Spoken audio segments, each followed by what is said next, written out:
I'm Matt Bichard with REIT.com. Joining me today is Cindy Jacobs, Senior Advisor of Energy Star in the US EPA. Cindy, thank you for joining us. My pleasure. Thanks for having me. We're here at the Leader in Light Working Forum, and this event really highlights the progress that a number of REITs have made in terms of sustainability and best energy use practices.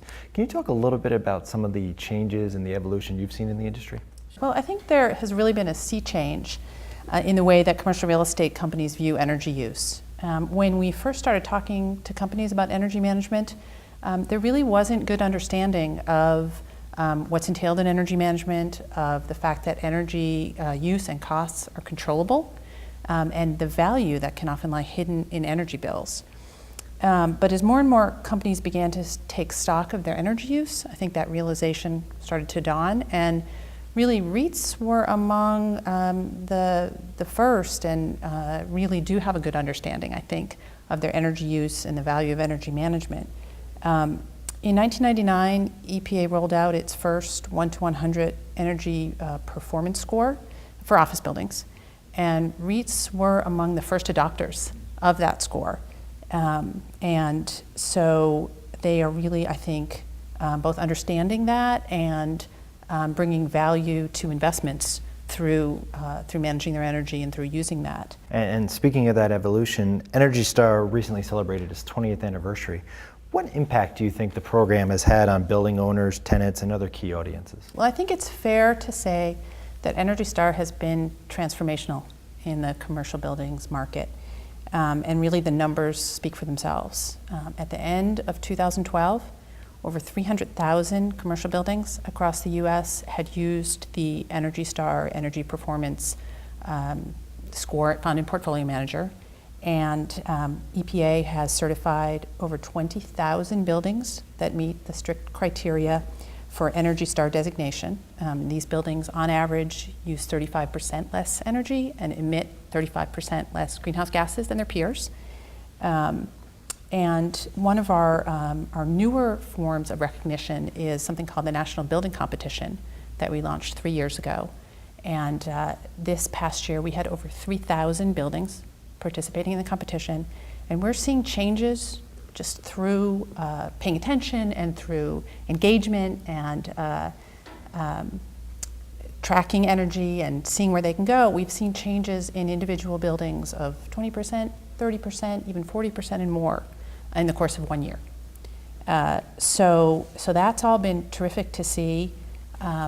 Recently, we took a look at the companies that are using the Energy Star Portfolio Manager to consistently benchmark the energy use of their buildings. And what we found is that those buildings that have consistently benchmarked are saving an average of have saved an average of 7% in their energy use from 2008 to 2011. And can you talk a little bit about some of the challenges that exist with applying these new technologies to existing buildings versus starting from scratch with a new development? Sure. Well, I think it's really important to understand that existing buildings contribute about 40% of the energy and greenhouse gas emissions, energy use and greenhouse gas emissions in the US. So we really have to look at the energy use in existing buildings and sustainability in existing buildings if we want to achieve the kind of improvements and reductions that we really need to see going forward. And the good news is that there is tremendous opportunity in existing buildings. So if you look at those 20,000 buildings that have achieved Energy Star certification for top performance, includes a building that was built in 1820 and as recently as 2011. And most of the buildings were built between 1980 and 2010, but a third were built in 1980 or earlier. So clearly, the age of the building doesn't determine what's possible.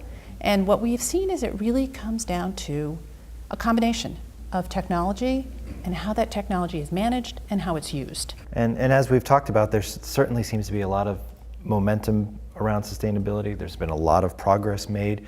What do you think is going to be the next evolution or phase where this sustainability focus goes? In terms of evolution, I really see increased pressure to benchmark and disclose energy use.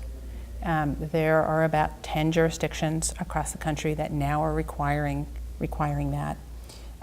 New York City is an example They just published the results of their first round of mandatory disclosure, and that's getting a lot of attention.